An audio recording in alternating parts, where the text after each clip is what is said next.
Hello guys and welcome to 1-6 Solve Linear Inequalities. Our essential question is, when do you change the direction of an inequality sign? So first we need to recall that inequality signs are less than, greater than, less than or equal to, and greater than or equal to. And when we're solving these, it's all about maintaining balance, just like for equal to signs. So graphing simple inequalities, very easy here. Key thing to remember is for less than or greater than, you're going to use open circles. And for less than or equal to, greater than or equal to, you use closed circles. And even better yet, if x is on the left, the inequality points where to shade. Only when x is on the left. But really, you can think about it. So we want x less than 2. So if we have a number line here, we draw 0, 1, and 2. And we want everything less than 2. Not including because, or an open circle, because it's less than. And you can see it's pointing to the left. I'm not going to be super picky about your units. You should always have 0 in there on your number line, but that would be good for this one here. Now an AND graph is always kind of your boundaries. Okay, AND gives you boundaries. Notice that x is smack in between -1 and 2. So those are kind of where you want to start. We have -1 and 2 if we were to draw a number line. Okay, open circle. Why open? Because it is less than and less than. And x is literally right in between those two boundaries. All right, so that's it there. Last type are OR. And a lot of times, or I've had students think of soar, like wings, because when you have OR, you actually have two sides on your graph. So we have 1. Now we have an open circle, and we want everything shaded to the right. And we have -2. So there would be 0, maybe -1. And let's see, we want less than or equal to, so we're going to fill it in. So you might have different sides and going to the left. Okay, so OR, SOAR, wings, and boundaries. Good. Okay. Solving a one-sided inequality, similar to solving equations, but, and here's your EQ, if you divide or multiply by a negative, you might recall you changed the direction of the inequality. Not when subtracting, though. Just because you see a negative doesn't mean you change the sign, okay? And we're going to see that here. All right, so a word problem, it's not too bad, though. You have $50 to spend, okay? Anytime you're spending money, you're losing it. So you have 50 to spend at the Lebanon Fair. It costs $20 to get in, so you're losing 20 to get into the fair. And it costs $1.50 each time you play a favorite game of yours. How many times can you play the game, okay? And really, it's thinking up to how many times can you play the game. So we have an inequality here. We want to know what inequality sign is going to go in there. Well, we want to see when will our spending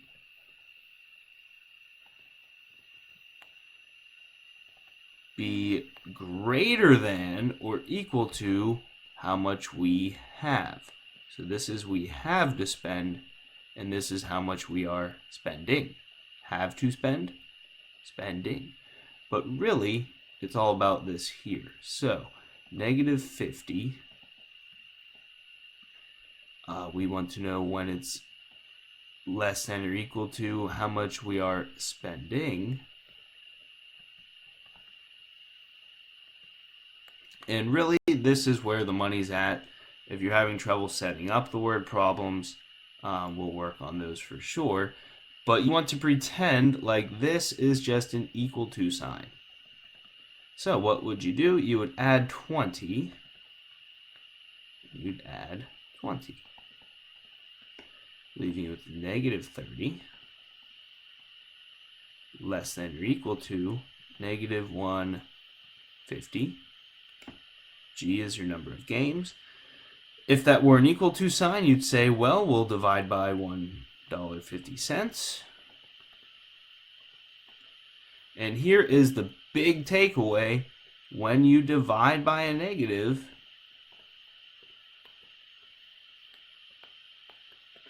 we have to change that sign.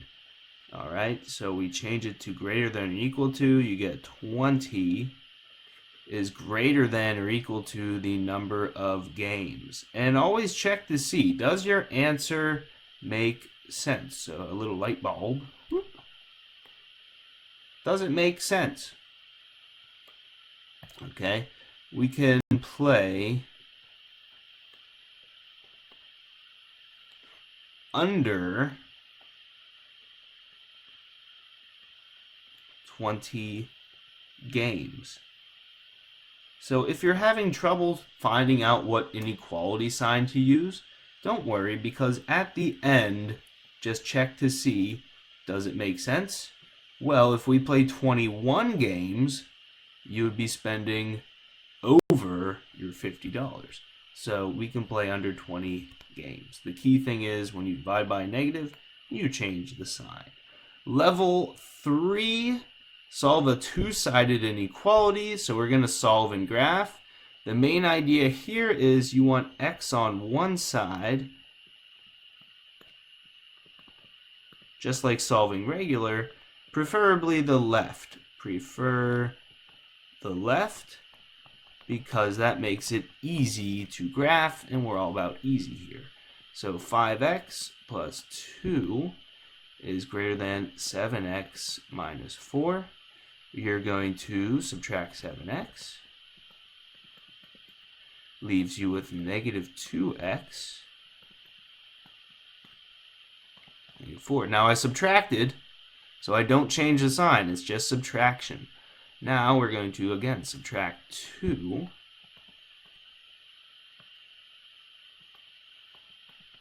And here now, divide.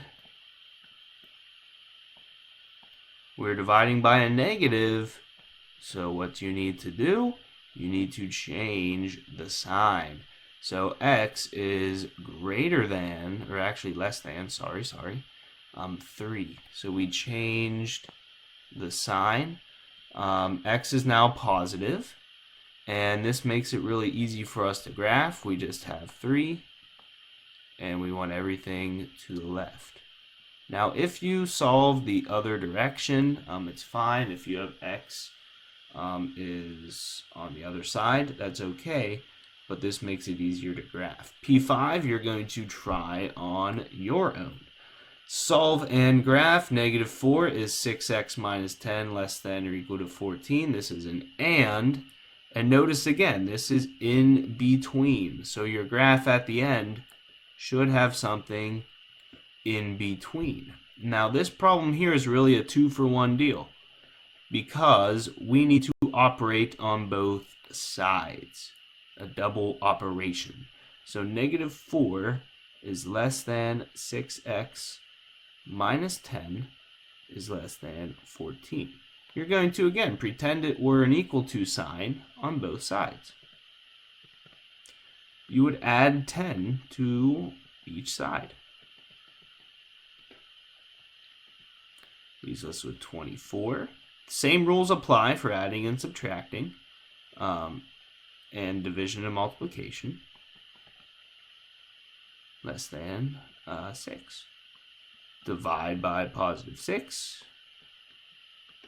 and we get 1 less than or equal to, whoops, sorry, just less than x, which is less than or equal to 4. And there's your boundaries at 1, not including. In between, we're going to stop and include 4.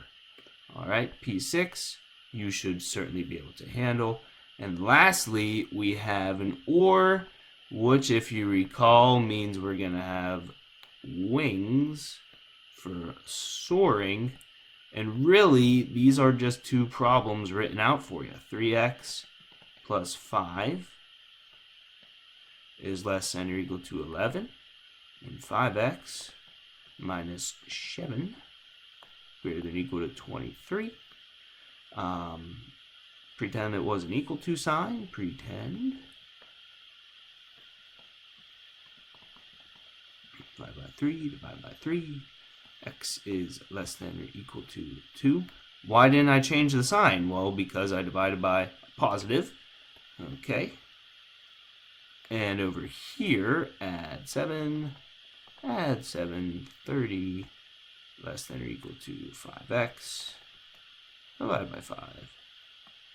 X is greater than or equal to 6. Again, or soar, so we have our numbers here, 0, 1, 2, 3, 4, 5, 6. I know it's a little sloppy here, so we'll fix it up a little bit. Make our number line a little more in line here. 6 greater than or equal to, so we want everything to the right of 6. And less than or equal to 2. If we have 2 here filled in, and we want to the left of the 2, okay? P7, P6, and P5 are for you guys. Answer that essential question. I managed to keep these ones below 15 minutes, so you should be happy, happy, happy.